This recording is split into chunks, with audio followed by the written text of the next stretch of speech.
menelaah ancaman terhadap integrasi nasional.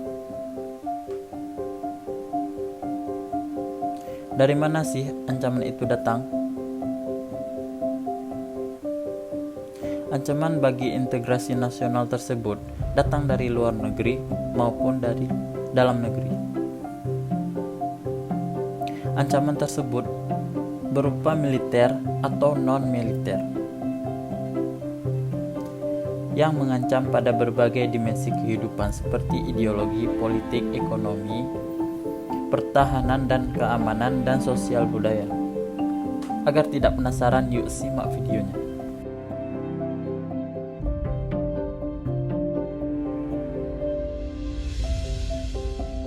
Yang pertama, ancaman di bidang ideologi.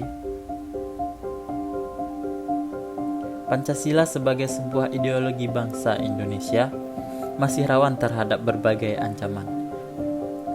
Salah satunya dari paham komunisme yang bersembunyi di balik semboyan demokrasi.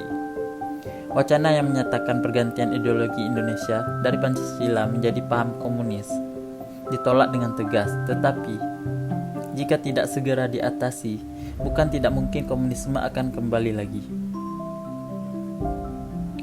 Apakah ancaman terhadap Pancasila hanya dari komunisme saja? Tentu saja tidak. Misalnya liberalisme yang menekankan pada aspek kebebasan individual yang bertolak belakang dengan Pancasila. Yang kedua adalah ancaman di bidang politik.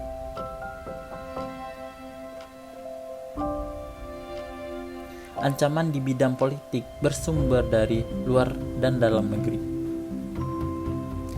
Dari luar negeri contohnya seperti intimidasi, provokasi, dan blokade politik yang sering digunakan pihak suatu negara untuk menekan negara lain.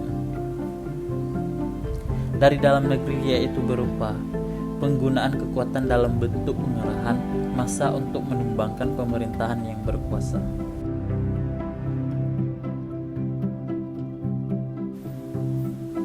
Ancaman di bidang ekonomi. Perekonomian dipengaruhi oleh adanya globalisasi.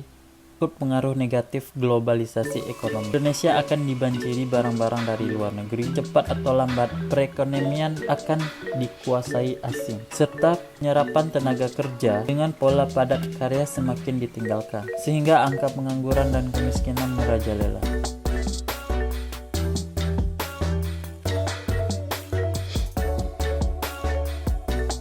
Yang keempat adalah ancaman di bidang sosial dan budaya.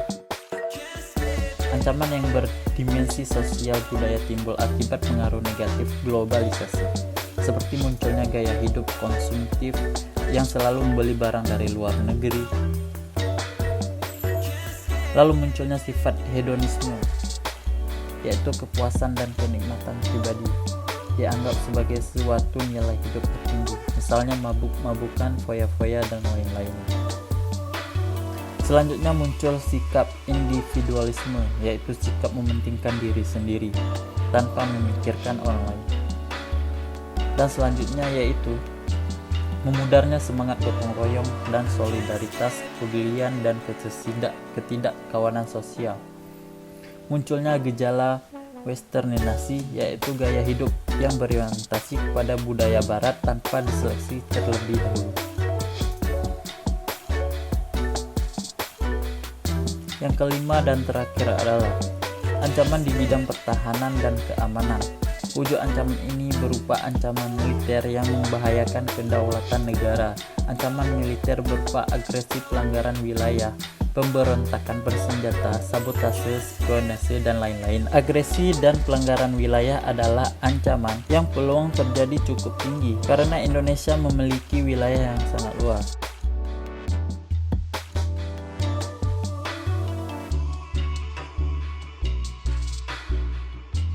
Lalu materi selanjutnya adalah strategi mengatasi berbagai ancaman terhadap Ipolexos Udankam dalam membangun integrasi nasional. Seperti yang telah dipaparkan tadi, globalisasi telah mempengaruhi semua bidang kehidupan. Oleh karena itu, Indonesia harus bersikap tegas menyikapi hal ini dengan melakukan beberapa strategi.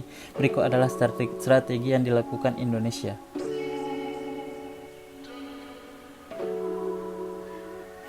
Strategi yang pertama ada di bidang ideologi dan politik.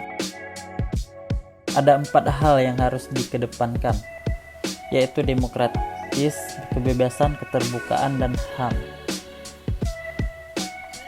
Indonesia sebagai negara yang menganut demokrasi harus mampu menumbuhkan pemerintahan yang kuat, mandiri, tahan uji, serta mampu bersaing. Indonesia harus mampu menunjukkan eksistensinya sebagai negara yang kuat dan mandiri.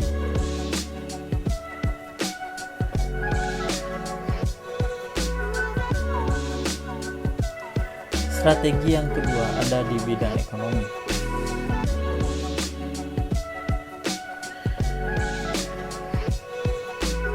Sistem ekonomi kerakyatan merupakan senjata ampuh untuk melumpuhkan ancaman di bidang ekonomi.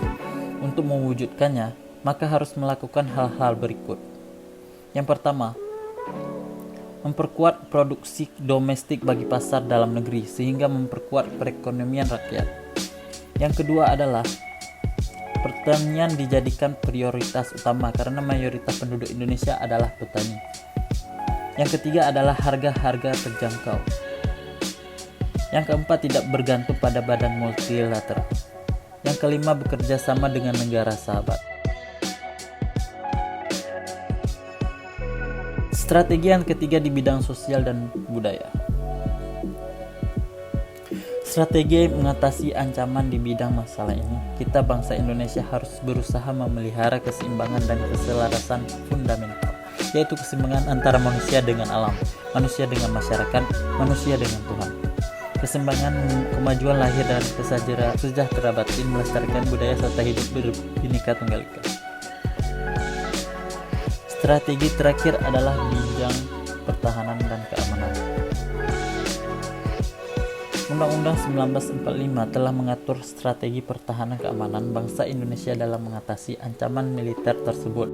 Pasal 30 ayat 1-5 Undang-Undang 1945 menyatakan tiap warga negara berhak dan wajib ikut serta dalam usaha pertahanan dan keamanan negara. Pasal 30 ayat 2, usaha pertahanan dan keamanan negara dilaksanakan melalui sistem pertahanan dan keamanan rakyat semesta oleh Tentara Nasional Indonesia dan Kepolisian Negara Republik Indonesia sebagai kekuatan utama dan rakyat sebagai kekuatan pendukung. Pasal 30 ayat 3, Tentara Nasional Indonesia terdiri atas Angkatan Darat, Angkatan Laut, dan Angkatan Udara sebagai alat negara bertugas mempertahankan, melindungi, dan memelihara keutuhan dan kedaulatan negara. Pasal 30 ayat 4, Kepolisian Negara Republik Indonesia sebagai alat negara yang menjaga keamanan dan ketertiban masyarakat bertugas melindungi, mengayomi, melayani masyarakat, serta menegakkan hukum. Pasal 30 ayat 5, Susunan dan Kedudukan Tentara Nasional Indonesia, Kepolisian Negara Republik Indonesia.